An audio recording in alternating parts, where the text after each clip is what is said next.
welcome everyone. This is Kim's first time presenting, so please show her some love, turn some videos on when we're not screen sharing so that she can feel the community here.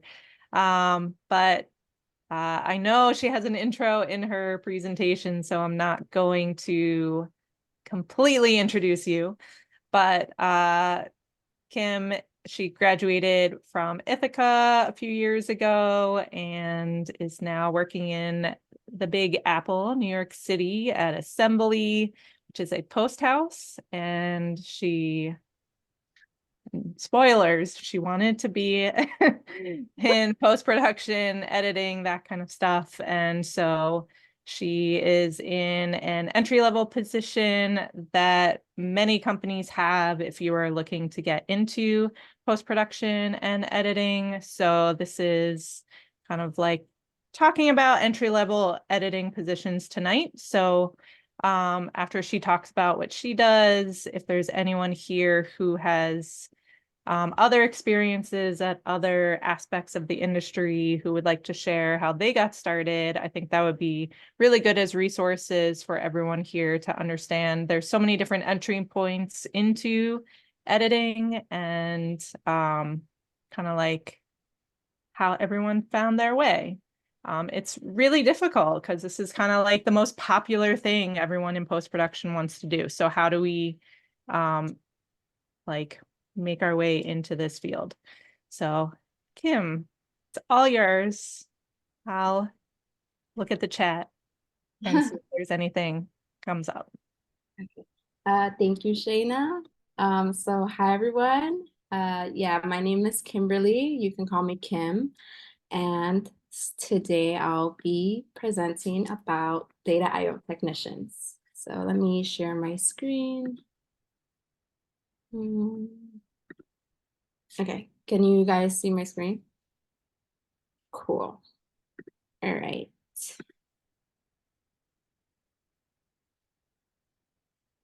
So a little about me. I'm a Latina video editor. Like Shayna said, I graduated from Ithaca College in May 2021, and I majored in cinema photography, concentration in cinema production.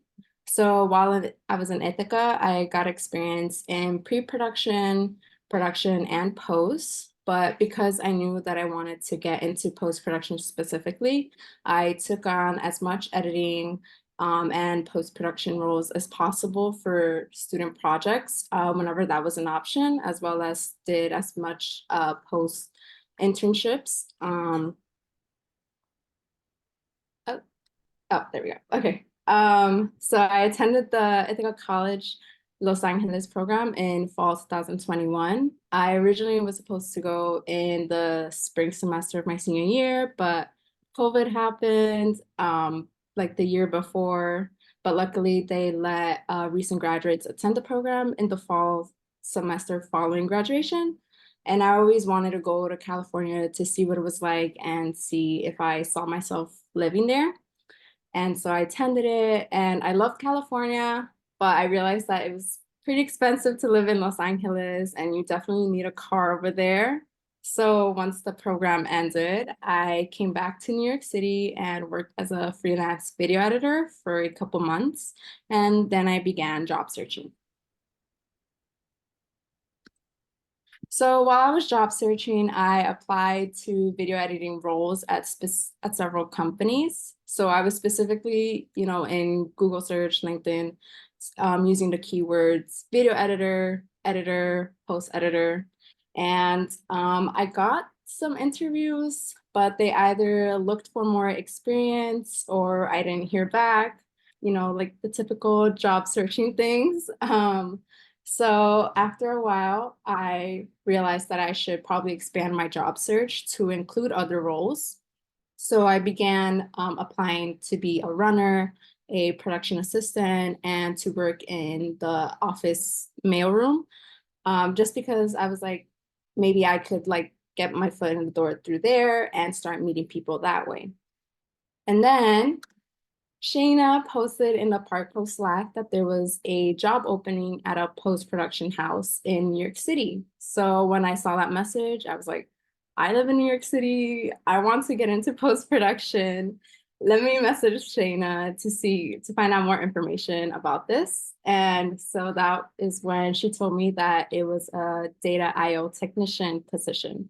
And IO stands for input output. I realized I didn't put it in the slides, but okay. So data IO technician.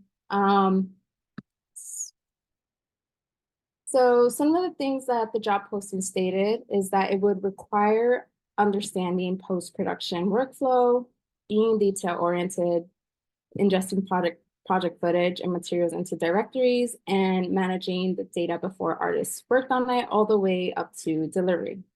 So when I saw this posting, I thought to myself, okay, I have some familiarity with the post-production workflow since, I majored in cinema production and, focus on editing.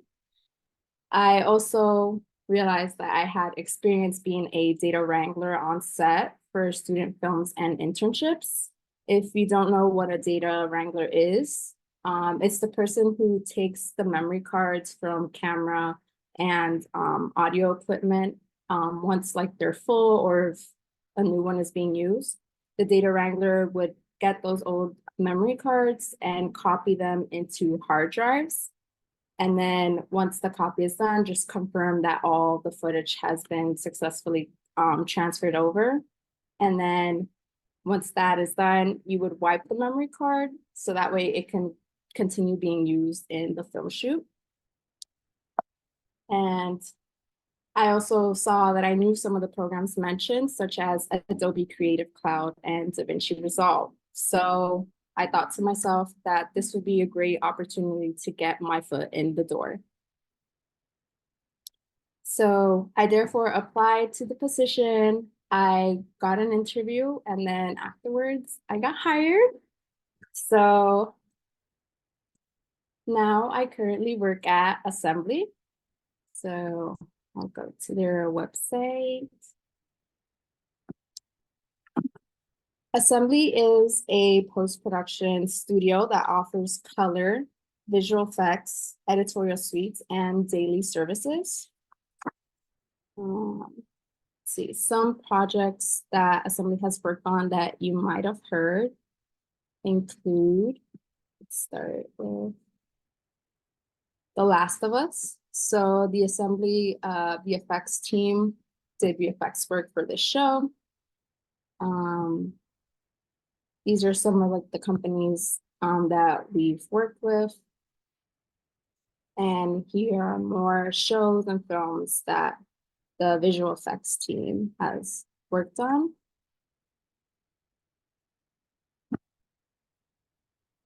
Not only does Assembly provide visual effects services, but we also provide color services. So, for example, I'm going to show some commercials that the color team has done. This is a commercial for Google Pixel 6. Historically, film and even phone cameras weren't developed for black and brown skin like mine. When skin is photographed right, it looks exactly as I see it. Warm, glowing, beautiful. With Real Tone, you really see the nuances. It is a joy to know these students will be properly seen.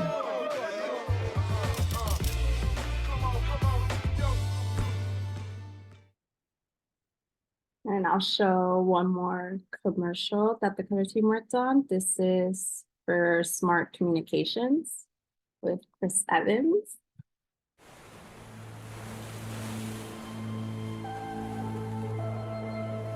In life, what we believe in propels us to go in different ways. But the truth remains. What we do affects the world around us. How it all turns out depends on the choices we make. Let me ask you this. If the world gave us a second chance, what would we do?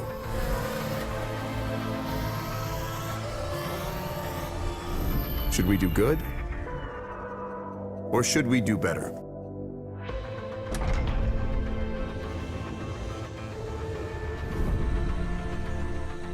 Should we push for what we believe in?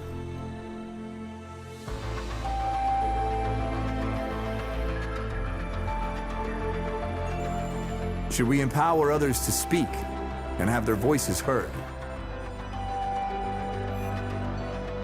Let's strive to save what we can while we can. I'll stop it halfway. And not only does Assembly provide color services for commercials, but we also provide color services for feature films. And a feature film that you might have heard of is, if this would work, see. Bama Rush, which is currently streaming on Max. So I'll play a little bit of the trailer right now. We're getting ready to rush. Like, look at all the people already starting to line up. The University of Alabama is the top sorority recruitment in all of the country. Rush consists of 4 highly competitive rounds. Let's be honest, I probably would not be going to Alabama if it did not blow up on TikTok. I'm nervited, which is like nervous and excited. It's way more dramatic than you're thinking it is. Being in a sorority will help me figure out the person like I want to be, because I feel like I don't really know who I am, you know? I have trust issues with people, and I get nervous that people are going to leave me. And so, yeah, those are some of the projects that Assembly has worked on that you might have heard of. Let me go back to the slide. And here are some projects that I have worked on. So as you can see, Bama Rush is one of them. Fun fact, it was actually the first project where I got my first film credit. So that was pretty exciting for me. I also worked on season 2 of Murdaugh Murders, A Southern Scandal, which is currently streaming on Netflix. And it's a Netflix documentary series. And I also worked a bit on the film Bottoms. And I'll come back and talk about what I did for these projects. So what is Data I/O? We are essentially the first line of defense in post-production. So we are the ones who first receive the material for all long form and short form projects, and we make sure that the deliverables go out the door. We are at the center of all departments. So we support artists with any file issues that they may have, such as like the colorist, the visual effects artists, and conform editors. And we also work with the producers to talk about the deliverables that the clients might need. We create and render files that go out to the clients. And so everything that arrives for a project goes through Data I/O first. And before anything is sent out to a client, it goes through Data I/O again. So if there's anything wrong with the file, Data I/O are the ones who flag it. So just to talk about a little bit about what I did for these projects. So for both Bama Rush and Murdaugh Murders, I offloaded the drives. I brought in and sent out files to clients, as well as help make the deliverables for these streaming services. For Bottoms, when I joined Assembly, they were already working on the project. So I didn't do many of the deliverables, but I did make some of them and also helped import and send out files to clients. So here's the day in the life of a Data I/O technician. So first we would receive the hard drives. While the artists are working, we would assist them if they encounter any issues or if they have any questions. And then the producer would give us the specs, and these specs vary depending on the client or studio that the project is for. Then we would create and render the files, and we would also quality check them once they're done. And if everything is all good, we would send out the files. And once the project is wrapped, we would begin to archive them. So as you can see, Data I/O allows you to get a foundation of the data side of what goes into making a film and show instead of a role such as a producer. So producers have to know the kinds of roles requested by clients, but the data team are the ones who make those files and help artists troubleshoot. So if you would like to go into a more technical role, such as being a conform editor or a colorist, you should probably start in a technical role such as Data I/O because it will help you gain like industry knowledge. But if you would like to go into a role such as a producer, you can start off in coordinator roles such as client services or being an office manager. So once you get into Data I/O, you could definitely continue being in that path. So you can become a Data I/O manager. But being in Data I/O will also allow you to get your foot into other careers. So while you are working, you could potentially meet some clients. And if you hit it off with them, you could be asked to join the client side as an assistant editor or an editor. Or you could become a colorist, a VFX artist, conform editor, or a producer. So for example, me, I have developed an interest in conform editing. So I'm thinking about, starting off working on my own conform projects and then eventually shadowing a conform editor that we have in-house and eventually receiving training.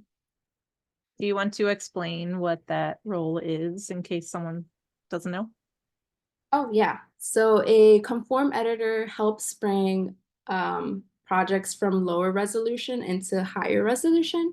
So usually editors are working with proxy files because working with raw files is just like big file sizes. So it could, heat up your laptop or make editing go like slowly because of how big the files are. So yeah, editors work with proxy files and conform editors bring those files and the timelines into higher resolution. I heard that there's some people who started out in Data I/O here who might be in this meeting, or if you have experience working on the client side, do you guys want to start sharing your experiences?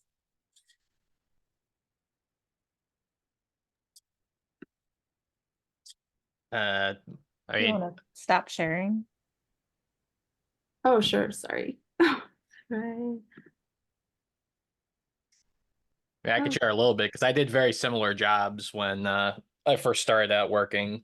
Because my first job outside of college was media manager, which is more or less a data I/O technician, but we mostly focused, at least at ZPZ at the time, we mostly focused on the input. I don't really think we ever did deliverables. I think the online editor at that company actually handled most of that, or they had a separate guy for that. But most of the time I was handling ingest into Avid for those duties. So we would get the raw footage for like Anthony Bourdain's show, for example. We would get the raw Sony files from them, put them on hard drives, organize all the spreadsheets and all the folders that we need. We would put them on the server and then, yeah, down-res them for offline so that they're easier to manage. And then, yeah, it was mostly just archival stuff. I did a lot of LTO archiving also. And then when I moved to Fuse Effects, I was mentioning in the chat that Data I/O and VFX editors are like hand in hand, like tight-knit group. Because sometimes actually there was a point when we didn't even have a Data I/O technician. So VFX editors were handling a lot of that media management. So if, say, the Blacklist brought a hard drive for their footage, because they would often send us physical hard drives instead of just doing it online. then yeah, we would have to pull files directly off of that hard drive. But nope, now we have actual data IO technicians that handle all that stuff for us, exactly as Kim said, that they do all the organizing of files, all the archiving, just making sure that everything that needs to be on a drive is there. And then I would take what they give us and then do the conforming for the VFX artists so that they have the usable material they need to do their work. Nice, thank you, Eric. Is there anyone else who's currently either working at a post house that would like to share their experience? Yeah, hey, Currently, oh, I'll go. Juniper, Henry, you go go. for I it. think you got something exciting to say. No, I Oh, don't. okay. No, go ahead. Go ahead. Okay. Yeah, so I work with Kim at Assembly. Whoa. I'm the client services side of it. So yeah, I sit next to Kim. It's great. But yeah, so I'm client services, which means when we have like clients in for color sessions or whatnot, I'm the one that's like getting them coffees, getting them lunches, like getting whatever they need, making it a wonderful experience for both the colorist and clients. So like, while the stuff that I'm doing most generally, although the job opens up to pretty much anything, isn't like something where I'm like learning in the way that Kim is. I still get to sit in on all those color sessions a great deal. And really just like watch the process, like watch a colorist work or watch how these sessions work. And a lot of the colorists that I work with at least like are really nice, and like when it's not total chaos will allow me to ask questions or allow me to like sit through the process a bit, and I get to learn just from watching and asking questions, which is really cool. And my job isn't just like plating food. Like there's a lot like I pretty much just help out wherever. Like I'll help Kim with drives when need be. Yeah, it's like it's a really fun starting position to kind of just see what everything is within our assembly house or assembly. Yeah. Thanks. Thanks, Henry. Yeah, and I'd like to add, like, I see Henry assisting producers with like making schedules, sending out the schedules and whatnot. So he also has like coordinator like duties as well, which is pretty cool to see. Is there anyone else who wants to chime in? If not, I can continue. I can speak about data operations as well. I also got my start out in post-production as a data operator at Vice, and I actually was able to transition into being an assistant editor after being a data operator for a couple of months. And it's actually like it's a really great way to get like a really solid foundational knowledge of just basically like how NLE programs just operate in general. And also it really makes you like, yeah, RIP.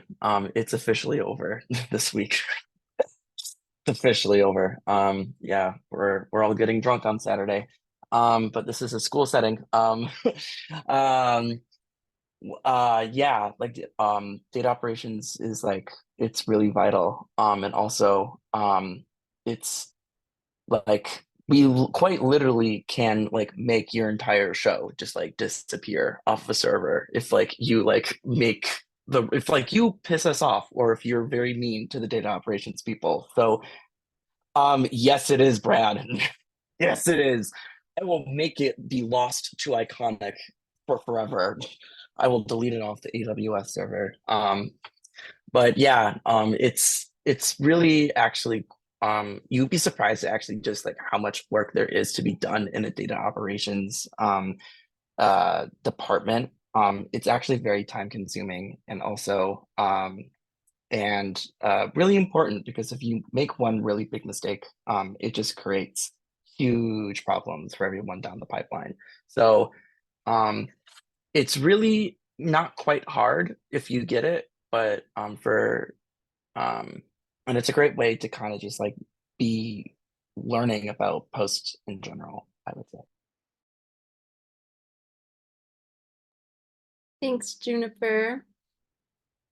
So yeah, as you guys can see, different starting positions that you can start in the film industry, and definitely can learn a lot in terms of technical things through Data IO. Let me share my screen again. Okay, can you guys see my screen? Yeah, okay. So now I'm gonna talk about working in person in New York City. So there's definitely pros and cons about working in person, but I, for one, still prefer working in person. It might be a hot take. So here are a couple of reasons why. It's easier to meet and get to know your coworkers if you're in person. So, you know, you're working right next to them. If you have a little downtime, you could always just strike up a conversation with them. So it's easier to build, I'd say, friendships with them. But a lot of people work remote, and they could definitely build their friendships just like through video chats. But I just prefer face to face. I don't know. That's just me. It's easier to collaborate and share ideas and to help each other out. So if you're struggling with someone, they were struggling on something, you could always come up to someone, whether in your department or outside of your department, if they're in the office, and, you know, get their input about how they would, you know, solve the issue that you're encountering. You also get to talk to your coworkers about their journey in the film industry. So, you know, you could go out for lunch with them and just get to know them more and know about their journey, about how they got to where they are today. This could vary from person to person, but I think it's easier to unplug once you're done with work compared to, you know, say working in your room. But, you know, some people have office rooms in their apartments or houses.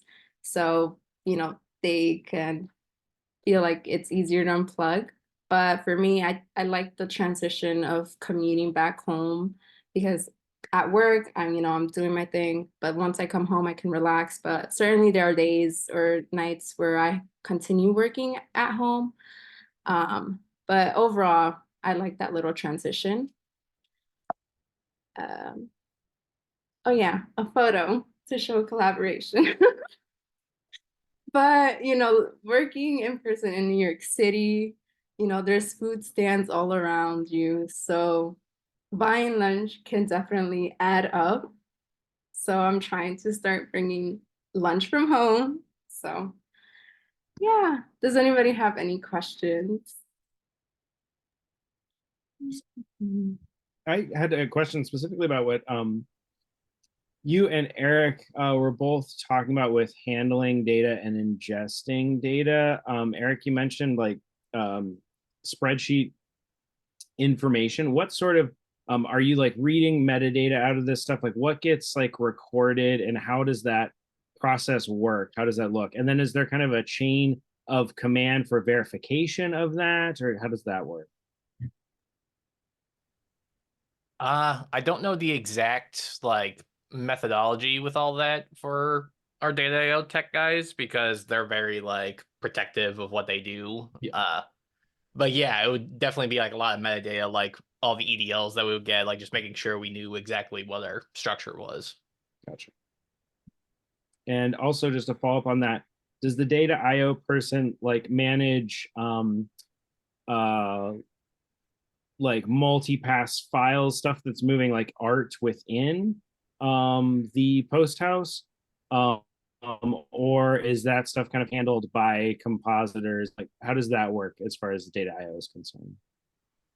I feel like at Fuse Effects, a lot of that organization is just based on how our pipeline is built. So like there's a folder structure that's set up already. When they're doing archiving though, like they'll make sure that whatever is there is exactly copied over to the tapes, however they're supposed to be. Trying to think if there's anything else to add to that. But yeah, I feel like they don't handle as much in terms of like if a render is submitted for like internal review, like they won't usually touch it. That stuff will just be like structured through the pipeline with like Python scripts and whatnot. But once it's going out for deliverables to client, then when I was a VFX editor, at least, I would be the one processing them, and he would be the one uploading them to whatever form of delivery they have, like ShockGrid or what are some of the other delivery systems? Not Dropbox, but like you get the point. Like whatever website the client services is. Some of it's manual entry, and then it gets linked. So like camera data, lenses, information, that kind of stuff is all manual if it wasn't input into the camera correctly. Some of it comes in from editorial. When editorial supplies EDLs, it's metadata that's linked within there for VFX. At Post House, they have to manually input all that. So they get the camera reports, they get the sound reports. So that's what a dailies assist does. So a dailies technician will make sure everything is all input together. But there's also ways to import data and export data that will keep metadata, and ways that it will strip it. So there is a question from the audience I can ask. Unless there was a follow-up to Brad's question. How do you find what kind of editor you want to be, since it can be so specific? Like there's so many different types. So people who haven't talked yet, who are different kinds of editors, do you want to kind of like explain other editing roles, and then how do you find your way into one of them? How to find it? It found me, I guess, is the term I would say. Well, some places you can go right into a creative editing role as a junior editor. Some places you have to start in an organizational role, metadata and data management. Yeah, so to that point, I started with a group as a junior editor and then moved up through that, but found that I like editing and I consider myself an editor, but I also like producing things as well. So finding that role of post-producing came pretty easy with the experience I had editing or being knowledgeable about post. It made being a producer so much easier, and that's why like I hate the like conjugation of words, but like predator with an I that's why it's so common, is it because I find that like, or I'm sorry, not so common, so valuable, is because you bring that knowledge of post into production, even pre-production, and makes the whole thing smoother. And that's kind of the value I've found in doing. I do a lot of social work for is this recorded? Currently, I think. Great. I do social media for a toy company that I cannot disclose the name of, but in being a producer as well, it's easier. I also work with a very, very small team, so I wear all the hats. I don't know if that answers the question. I'm sorry. Was it helpful? I don't know. Yeah, well, I think most people wouldn't like know what a post producer is. So the fact that you went from like a junior editor role and you're dealing with a lot of data and then kind of just know like how the process works, and then you end up as post producer, I don't think that's like a necessarily a logical jump that most people would just appreciate. But once you like do it, it makes sense, right? Cool.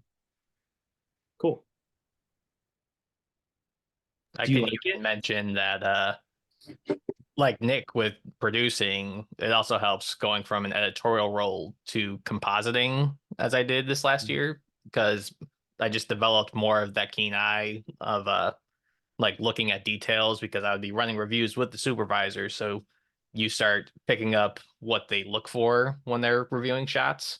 So having that background from editorial and then applying that as I'm working as a compositor, they start to appreciate like knowing my knowledge from the last 4 years of editorial.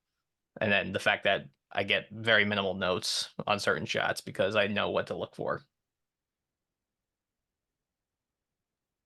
I think it's important to realize that there's just like there's so many different types of producers, that there's that many types of editors as well.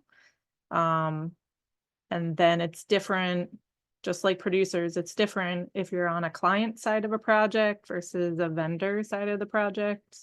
So they're very different roles with the same name. And some are creative roles if you're on the client side, but they're a technical role if you're on the vendor side. So it's a lot. Jack, do you want to say I something? mean, I'm a very traditional editor. I work for creative. I do the primary cut for the client, along with some finishing editing. But I do it for new media. I don't do it for traditional. I do it for internet shows and streaming services, direct to internet platforms, which also exists. That's a thing now. Which wasn't a thing when I was in school, but when I got out, it was totally different. So, and I work in a, like, otherwise as a traditional production house. I have a team lead. We have a sound department. We have a graphics department, all of which handle different shows and different clients. But our clients are content creators instead of production houses.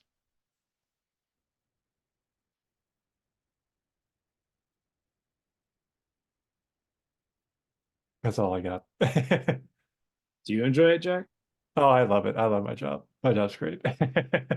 You'll find out next week. Yeah, I'm going to Don't talk a lot spoil. about my job next week and where I work. So, Excellent.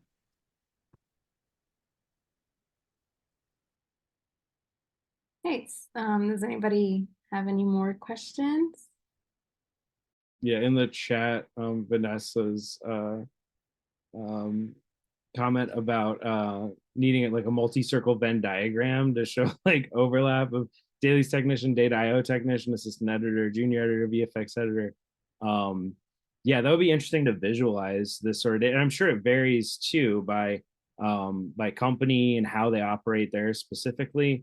But that would be cool to see that visualized, and how that varies, like company to company and industry to industry. Can confirm that it very much differs from company to company because they'll have different names for that role, but they also will share responsibilities that other places might have a very niche role for. So like a data IO technician guy could also be the assistant editor at the same time. Like they just get all the media and organize it how they need to. Depends on budget and how many people you can hire. Another question that has come up is editorial work or anything we've mentioned so far, is it mostly staff or freelance? Both. Yeah. I have been freelance my entire time. prior to this job, I was freelance and now I am staff. Permalance, actually. Thank you, Brad. Yeah.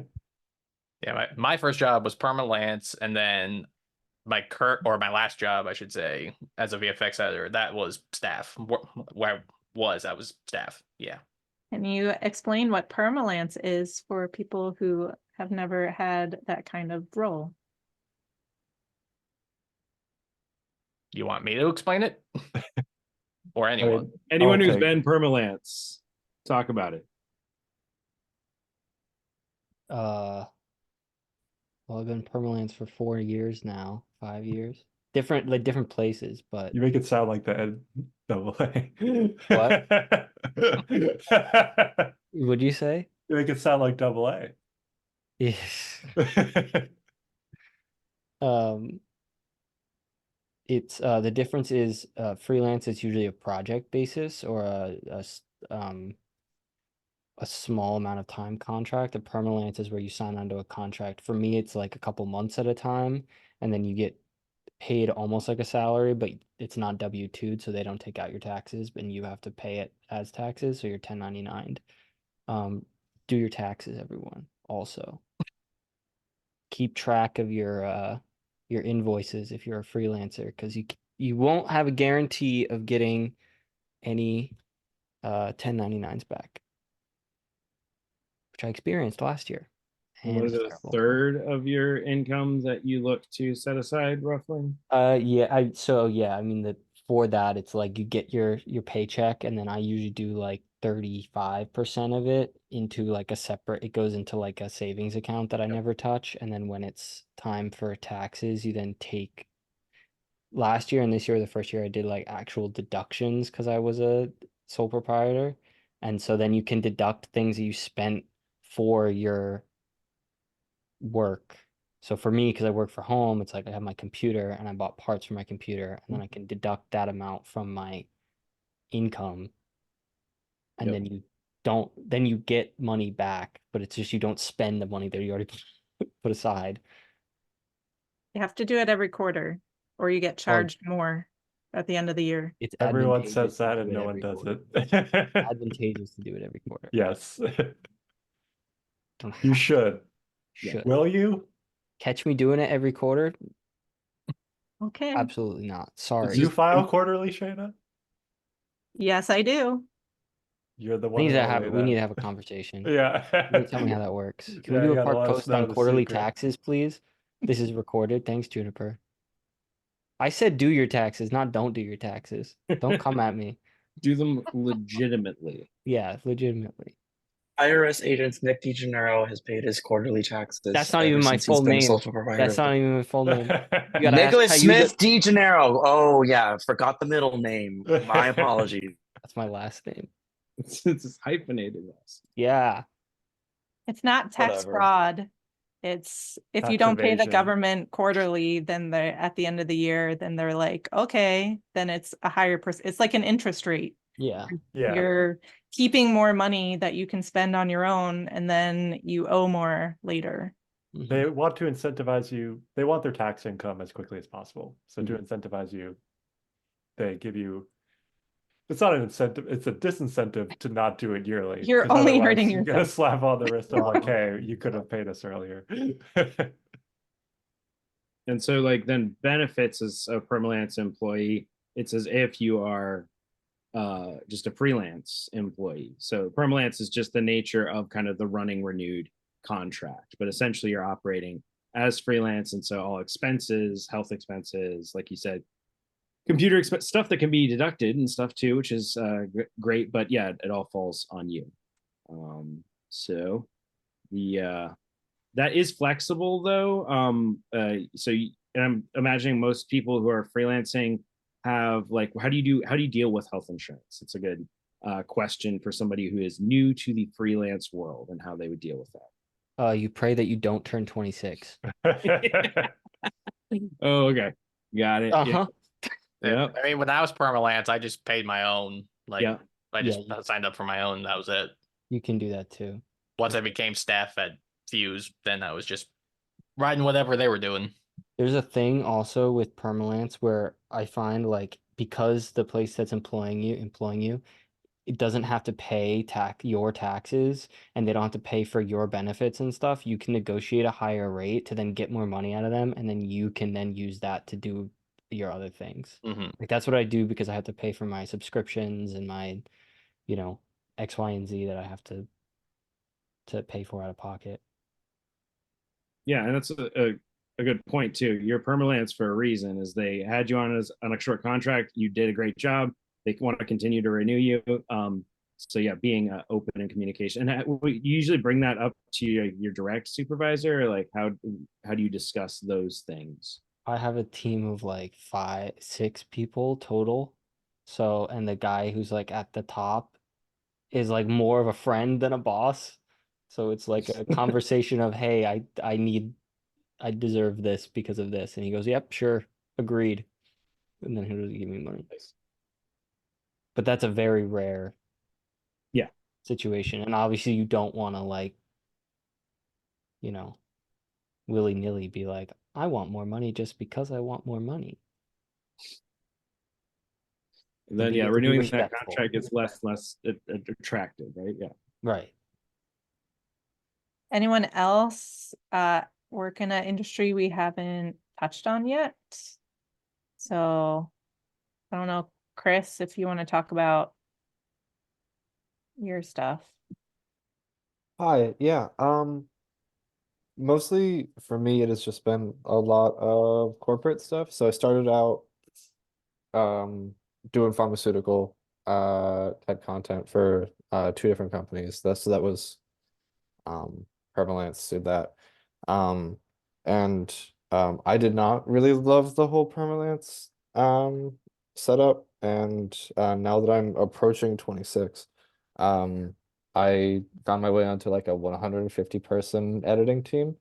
It is colossal. But yeah, if you're not a permalance kind of person, there is light at the end of the tunnel. Just go for real corporate jobs, I think is what I'd say. You want to talk about editing corporate stuff versus film and TV? Yeah, this is, I'm trying to think of like a positive way to spin this. It's not always very fun. It's not always creatively rewarding. In the same way that doing some of the work that you would do in something like TV or film would be. Um, uh, but it is usually a bit more of a consistent, both in the type of work that you do and in um, the hours and the process of how you do it is a lot more consistent, which for me has been a trade-off that I tend to enjoy. Um, does that answer the question? I haven't really ever worked in specifically film, so that's a little bit tough for me to like uh answer. Well, I think your first job, you were kind of like on your own. You had to do everything yourself. Yes. Um, I mean my very first internship, yeah. Uh but um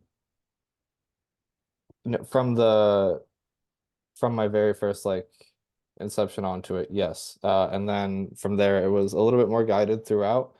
And as you get more and more into corporate, it really kind of starts to feel like more like tentacles are kind of pulling at you in different directions. The larger the organization, the more people want to have a hand in the pie. Um, so structurally, corporate organization tends to get a lot more bloated as the thing gets bigger. sounds fun. It's again, if you're a consistency person, solid gig, absolutely. The consistent hours are a big thing for a job like that, certainly. Yeah. So like in on CG side, it was people would go into games or film mostly, and there was this kind of like quiet third option of getting into defense that provides really good salaries and really consistent. You go home every day, but yeah, it's corporate gigs too. There's consider that, right? And consider that work-life balance, because you're still editing, right? You're still doing creative work, but it's not necessarily kind of what you'd expect as, an idealistic young student, but there are a lot of advantages to the stability offered by a job like that. Right, exactly. It doesn't necessarily come with creative fulfillment in the way that a lot of TV or creative jobs would. Um but yeah, like I come home at 6 p.m. and have healthcare, and that's so sick. Truly. So it's a trade-off of what your priorities are. And you're also not living in New York or LA. Right. Not anymore. No. Now I'm in Virginia, which is very strange. But yeah. But you can hope to one day buy a house. I'm I'm working tough. for a realty company now.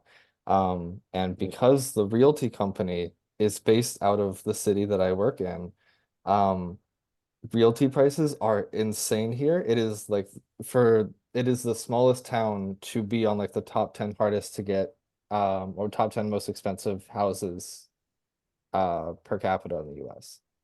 So Is it DC Metro or where are you? it's Richmond, so Oh, okay. close to DC Metro. But Richmond is like the number 9 toughest to get a house place in the US right now. I didn't So know Richmond was that bad.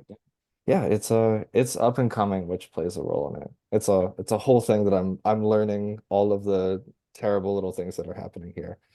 But that's a good point, Shayna, that jobs like that aren't so geographically forced into these hubs. They're more diffuse across the country. And certainly easier to buy a house, I'd imagine, in Richmond than Metro, New York area, or LA, certainly. I can also talk a little. I haven't done strictly business. I worked on a contract for A&E, and that was their monetization side.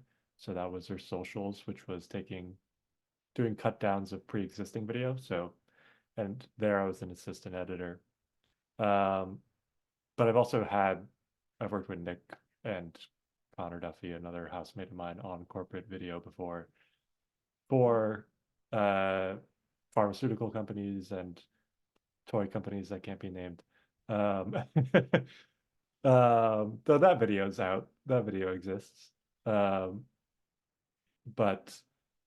the working in those environments that are arguably quantity over quality, or hyper short form, large volume, perhaps is a more nice way to put that. I would You get a go ahead. You get a large volume of work underneath your belt very quickly. The and you- timelines are very short. yes. Very short. But as a plus, you get a lot of work and experience under your belt very fast. And you have work that people sometimes it's universally recognizable, other times it's recognizable within their industry. Like I'm sure any company that I worked for, if I wanted to go laterally to another company and demonstrate that I could do pharmaceutical video or video for brands and that sort of thing, that would all be recognizable. And it's very easily it translates easily into other corporate video. So you never want for work, and you never want for projects because there's always something going on and they always want it the next day. So there's always plenty to do. Can So you those are briefly other talk about the benefits. A&E contract? Because I think Yeah. I send a lot of people to you about it because it's unique. Yes, A&E, I got through a connection of mine, one of my neighbors where I lived, was able to put me on a list somewhere that was like, and then they like sort of called me up every once in a while. They're like, hey, we have this position, this opening. Would you like to interview for it? And I went through like one or two of those before they found a role for me. That contract was for a year and a half, so it wasn't like super short. It was more of like a medium length. And it was for the specific purpose of an assistant editor for their growing content monetization team, to help what it was at the time. They had switched, as mid-pandemic. They had gone from strictly in office to all remote, and none of the files that came in at that time were ingested properly, so they needed someone to sort it all out. And then also support the editors who were now using all those files to make stuff and try to like re-put together the system that they had. So that contract is unique in that it's sort of a medium length. And then also, for whatever reason, it was a work lease program, which is a super nitty-gritty thing. Basically, some other company wrote my paycheck, but all my labor was for A&E. And a byproduct of that meant they couldn't hire me for a year after that contract had ended. I don't know what labor law that's under, but that was the deal. So that was in a way that was nice because like it was a year and a half of not creative fulfilling work, but it was a good foot in the door experience. And then I had a nice out and I didn't have any obligation to go back, and everyone I left on good terms, and they were happy to give me recommendations for anywhere else I wanted to go. And in the event that I still needed work a year from then, they were happy to bring me back. So that was a nice experience. But yeah, and that contract was fully remote. Typical work day, wasn't too stressful. More in the vein of like a corporate internal side as opposed to a client-facing sort of position. Internal video is a thing also. I don't know if we've talked about that at all. There are companies that have their own production houses that make their own stuff. I know Verizon's very popular in that regard. They have in-house production teams that make all their commercials. So you could work for a company that makes their own stuff.